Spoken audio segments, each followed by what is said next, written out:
He used to complain about everything.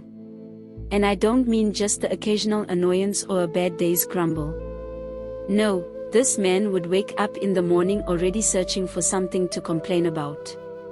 If the weather was too hot, it was somehow my fault because I hadn't put the fan on time. If it rained too much, he'd mutter about how I washed clothes the previous day, as if my laundry summoned the rain.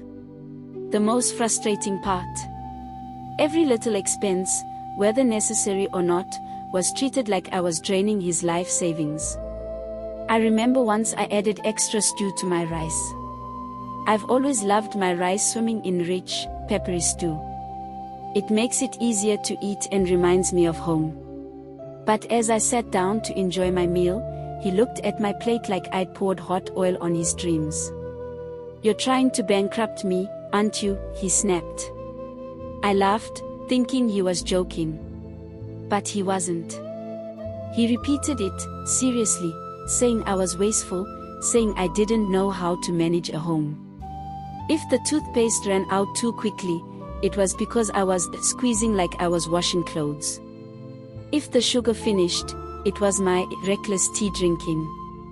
Everything, somehow, was a crisis of finance and my fault. For the longest time, I stayed silent. I thought maybe it was just his way of dealing with stress. Maybe he had a lot on his mind. But then it kept happening. Again. And again. One evening, as we sat in the room after dinner, he made another snide comment about the electricity bill, claiming I left the light in the bathroom on for too long. I paused, looked at him, really looked at him, and finally said, "If your idea of wasting money is simply me doing the right things, taking care of this house, making us comfortable, then so be it. But know this, you didn't marry me to become your slave. You married me to be your wife." He didn't respond right away. He just stared at me, quiet, like he didn't expect me to talk back. But in that moment, I wasn't trying to fight. I was tired. Tired of walking on eggshells, tired of defending normal things, tired of feeling guilty for breathing. But what's funny is, he wasn't just like that with me. He was like that with himself too. He could wear the same shirt for 2 or 3 days straight, no matter how much I begged him to change. He once told me, "What's the point? The shirt is still clean, isn't it?"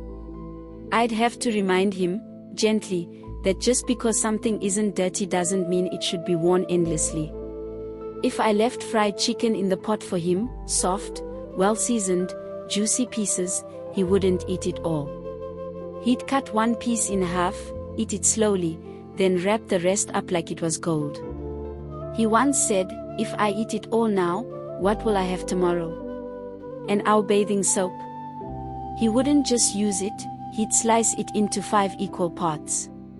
1 bar, 5 mini bars. His version of budgeting. At first, I thought it was stinginess. But over time, I realized it was deeper than that. He wasn't just being frugal, he was still living in survival mode. He told me once that our children, when we had them, would attend public schools. "Let them understand life is not soft," he said, looking me straight in the eye. "If you make everything easy for children, they'll grow up weak. Let them see some suffering." That's when I truly saw how different we were. I was raised in a home where saving money didn't mean denying yourself joy. Where we could eat meat every Sunday and laugh while doing it. Where we didn't cut soap into pieces like it was cake. Where we could splurge occasionally, not because we were rich, but because we understood that life wasn't just about surviving. I saw that he didn't come from that kind of home. Sometimes, I'd come back from work and find him waiting for me, hungry, but refusing to buy snacks or food. Just water in his belly, holding on until I came to cook. And yet, he wouldn't complain. He thought he was doing the right thing, being strong, being economical. But I saw through it. I saw his heart. I saw the boy who had to grow up too fast, who learned to sacrifice even when there was no need. A boy who didn't know what comfort really meant. One cold, rainy night, the power was out and the whole room was freezing. He curled up under the covers, teeth chattering, body trembling. I asked him to wear his sweater, the soft cotton one he liked. He refused. "I'll be fine," he said. "Where I grew up, we used to bathe under the rain while fetching water. This will pass." I wanted to scream. Not because he refused the sweater, but because I could feel the pain of that memory bleeding into his present. So I stood up, walked to the wardrobe, pulled out the sweater, came back, and without saying a word, helped him sit up. Like a child.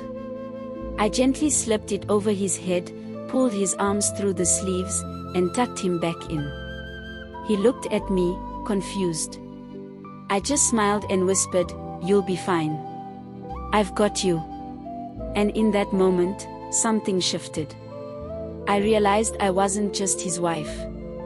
I had become the person to help rewrite his story. Not by arguing. Not by mocking him. But by loving him out of the shell he had built around his life. You see, this man, my husband, now holds the position of deputy to the CEO of a reputable company. He earns a salary most people would envy. But his mind, his habits, were still trapped in the scarcity of his childhood. So I decided to help him change. Not with complaints or ultimatums. But with love. With patience.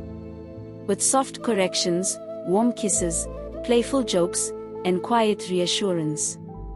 I gave him what he had never received growing up: gentleness, encouragement, stability. His parents weren't present during his childhood. He was raised by his grandmother, a strong woman, no doubt, but not one for emotional tenderness. He learned to be tough, to fend for himself, to never expect softness. So I became that softness. I filled the cracks left by his past. I never mocked him for where he came from. I never made him feel ashamed. Instead, I reminded him, daily, that he deserved better. That we deserved better. With time, I saw the change. He began smiling more. Dressing better. Spending without fear. One day he came home with 3 different types of meat and said, "Let's eat like kings tonight." I laughed until I cried. And then, one night, as we lay quietly in bed, he pulled me close, held me tight, and whispered into my ear, "Thank you for being my wife. For being the mother I never had. I don't regret marrying you." And that was the beginning of his transformation. Because most mistakes, most hard habits, aren't corrected through force. They're healed through love. Thanks for watching. Like, comment, subscribe, and share.